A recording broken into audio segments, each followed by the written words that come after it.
and welcome back to another video. In today's video we are going to be reacting to 3 true scary Halloween horror stories by yours truly, AMR Scary Tales Animated. If you enjoyed this video, please drop this video a like and subscribe, and AMR Scary Tales will be linked down below. Yeah. We've got the decorations up again, we've also got the balloon just there, and we've got the Haunted Street sign just there to point all over town. But without any further distraction, oh, and I'm wearing this again, so without wasting any more time, let's go ahead and get into it. 3 true Halloween horror stories animated. The doorbell rang at 2:47 a.m. on Halloween night. I know because I checked my phone, thinking it was some drunk idiots pulling pranks. I swear I was ready to report them this time, but when I looked through the peephole, my heart nearly stopped. He was standing on my porch, smiling that warm smile I hadn't seen in over a month. I yanked the door open and threw my arms around him. Dad! Who is it? Oh! What are you doing here? Never Why judge didn't a you book call? by its cover, right? I just missed my baby girl, he said, hugging me, but his skin felt cold through the jacket. And Bug's when I dead. pulled away, I noticed how pale he looked. He was nearly gray. Are you Oh, feeling he okay? is definitely You look- dead. I'm fine, sweetheart. Just tired from the long drive. How about we make some of that mac and cheese you used to love? We spent the next hour in the kitchen, laughing and talking. Dad told me all about fresh investments, Mom's garden, and roasted my ex-boyfriend like he had personally offended him, which he did. But even through the normalcy, I could feel it in the air. Something was off about him. Yeah, Dad kept maybe it's glancing the towards the smell. windows, and every time a car drove by, his whole body would tense up. Dad, seriously, what's wrong? You're acting weird. There's nothing wrong, Princess. Something's definitely Suddenly, wrong. the doorbell went off. Dad's face Oh went dear, white as a sheet, who is like this? someone had drained all the blood from his Who's body. this gonna be? Don't answer that, he said, before I could step down Who's from he the running stool. from? What? Why not? It's probably some drunk... Whoever's out there wants to hurt you bad. Don't go near that door, Camilla. The doorbell rang again, Oh. and this time it didn't stop ringing. Is he back from Suddenly, the dead there to was tell his pounding and daughter rattling, not to let as if them someone in? was trying to pull the door off its hinges. Oh. Whoever it was, they were extremely desperate to get in. Dad! Lay low! I'm calling the cops! They won't make it in time. Go to the basement, now! What? I'm not leaving you alone to... Before I could finish the sentence, the living room window exploded. Oh! Glass shards What flew the- everywhere as this guy in a torn hoodie climbed through, holding a crowbar that caught the This light guy like looks a blade. crazy. His eyes were wild, darting around the room like a cornered animal. Nobody moves! He screamed, Ooh. waving the crowbar. I just need a place to hide! Before I could react, Oh, Dad wow. grabbed my arm and shoved me toward the basement door. His grip was impossibly strong, stronger than I even remembered. Oh. Go hide! He pushed me so hard I stumbled down the first few steps. The basement door slammed shut behind me, and I Uh-oh. heard the loud click. Dad! Dad! I pounded on the door, but it wouldn't budge. What's What gonna happened happen? next was the worst 20 minutes of my life. I lay slumped against the door, listening to hell break loose above me. Furniture crashed against walls, glass shattered. I could hear Dad shouting, then the intruder screaming back. My whole body was shaking. All I could think about was that crowbar in the guy's hand and my Yeah. dad up there alone. Dad was 52, had a bad 52? back from years of construction work, and this maniac looked young and desperate. What if he killed him? What if I were listening to my father die and couldn't do anything to help? Please, God. I think he's already dead. Please don't let him hurt my dad. I whispered over and over, tears streaming down my face. The sounds got worse. There were even more crashes, something that sounded like a body hitting the wall. I pressed my hands over my ears, but I could still hear everything. Then came that ear-piercing shriek that made my blood freeze. It didn't sound human, more like an animal being slaughtered. What is It going went on on? forever before cutting off into dead silence. I don't know how long I sat there in the dark, shaking and crying before I heard sirens.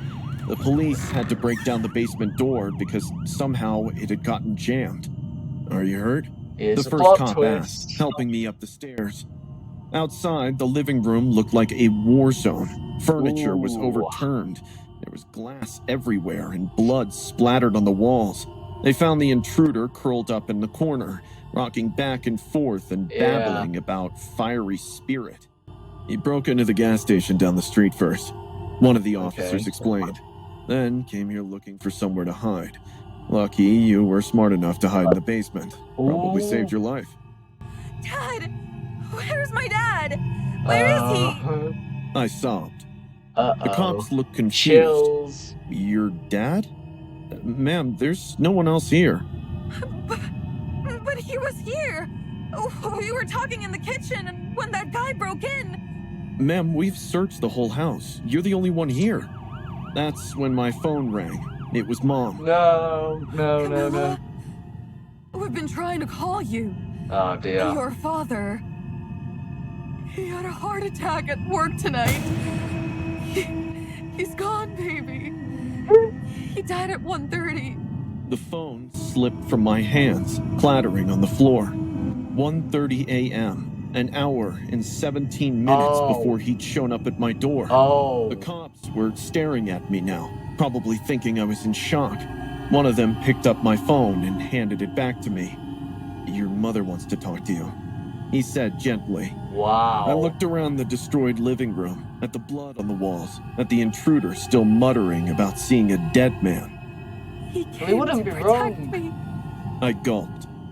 Even in death, Dad had kept his promise to always be there when I needed him. The intruder was still raving about the ghost he'd seen, about how the old man had appeared out of nowhere with eyes that looked right through him.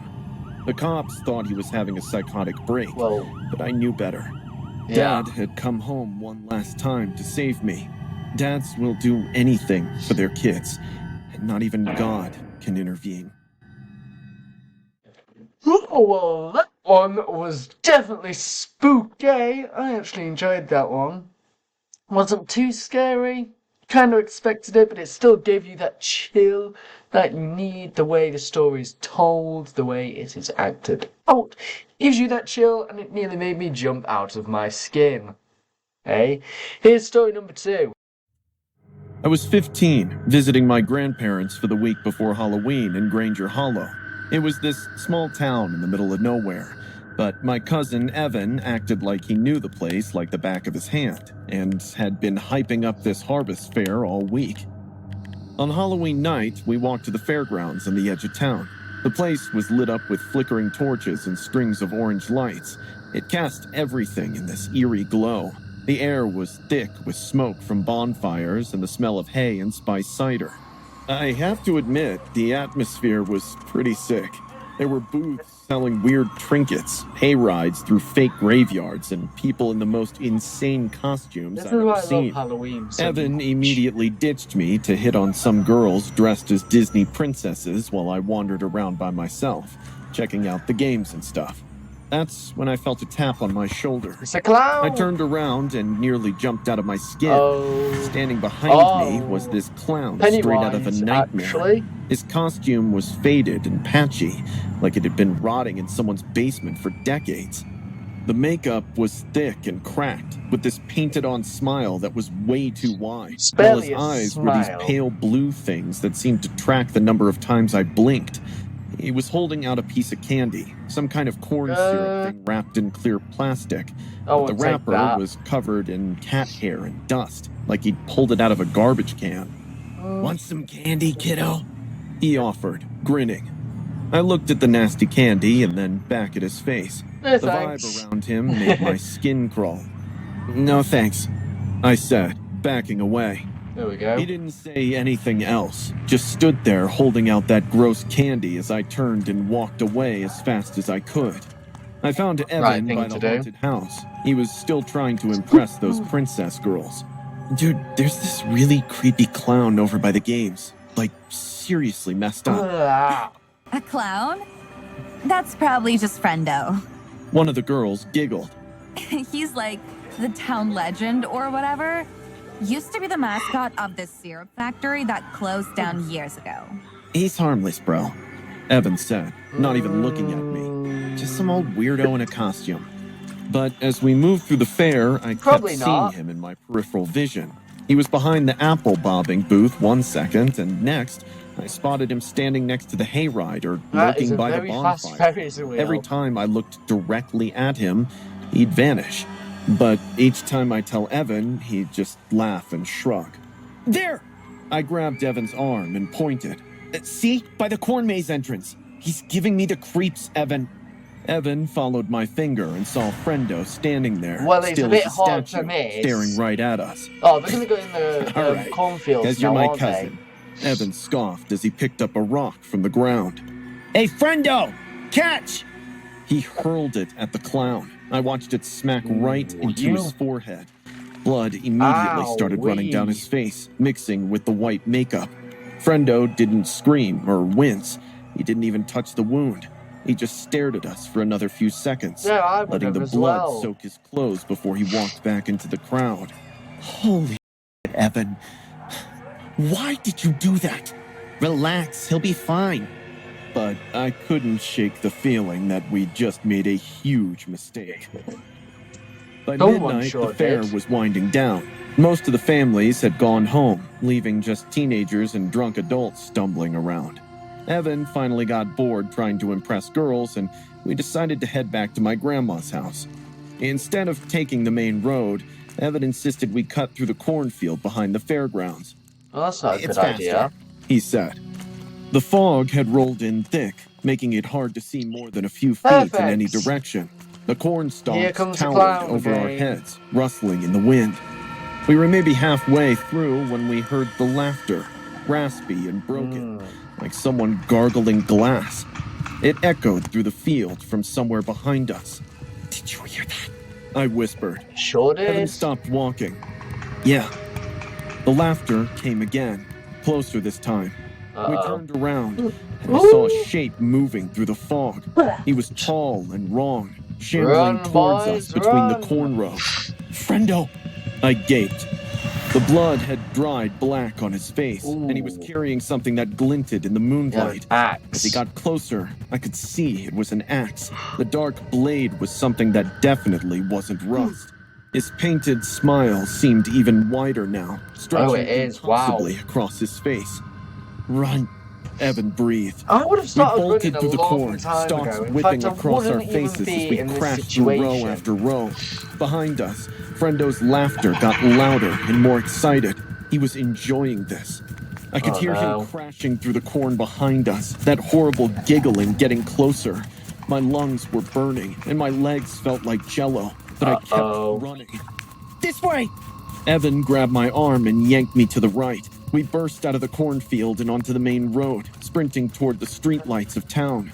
I looked back once and saw Friendo standing at the edge of the field, axe hanging at his side. He wasn't following us anymore. He just watched. The fog swirled around him like he was part of it. We ran all the way to my grandparents' house and locked every door and window. Spent the rest of the night huddled in the living room, jumping at every sound. My grandpa found us there in the morning, looking like we'd seen a ghost.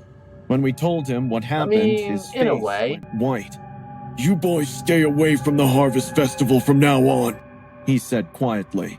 Some traditions in this town are better left alone. I never found out who Friendo really was or what happened to him after that night, but I know one thing for sure. I'm never spending another Halloween in Granger Hollow. Bum bum bum. I have to say I enjoyed that story a lot more. It felt more related to Halloween, unlike the last one.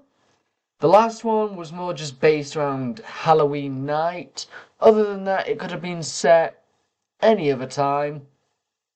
Could have been set in February, you know. So, whereas obviously this one, it had a bit more element to it, you know, out on Halloween, going to Halloween parties, the festival, a clown, a classic. So it felt more related to Halloween, in my opinion. So, I enjoyed that. On to story numero tres. Kyle dragged me to this Halloween party against my will, Looks like even when he House. knew how much I hated parties, crowds, and all that pretending. Julia's gonna be there, he said with this wink as he walked over. My stomach dropped. Why the hell would you tell me that now? Come on, man, she's cute and obviously into you. Into me was putting it lightly. Julia had been stalking me for months. It started when I made the mistake of being polite to her at a Starbucks. Next thing I know, she's showing up everywhere I go and leave this creepy stuff behind. Dead birds wrapped in black cloth, jars filled with dirt and hair. When I told her to back off, she just smiled and said she'd come around once the moon was right. The girl was totally unhinged, but Why I does it couldn't look let like her that? dictate my life. I told myself I'd enjoy the party, and I did, until I saw her again. She was across the room, dressed like Aunt Gladys from the movie Weapons. She had makeup course that I've looked seen like it. skin rotten in place. It was gray, cracked, and clung to bone. Her eyes were sunken deep, and she had put red contacts on that glowed like coals under the dim light.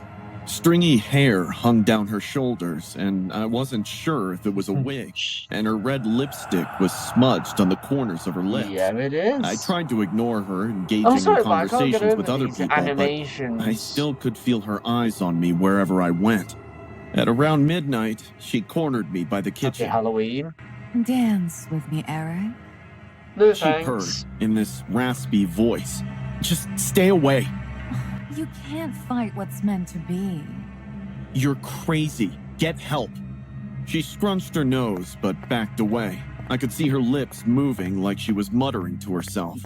I didn't stick around. Why are his Kyle was nostrils too drunk to wonky? notice, so I slipped out quietly and headed home alone. Ooh, 3 the blocks street from my light. apartment, the street light ahead started flickering. It's got something to I do brushed with it it. off Ooh. and kept walking. That But Christmas just as I turned the lights. corner, there she was, still in that Aunt Gladys costume with same rotting Why makeup does she not and have stringy eyeballs? hair. But instead of the red contacts, now her eyes were pitch black. Not just the pupils, the whole thing.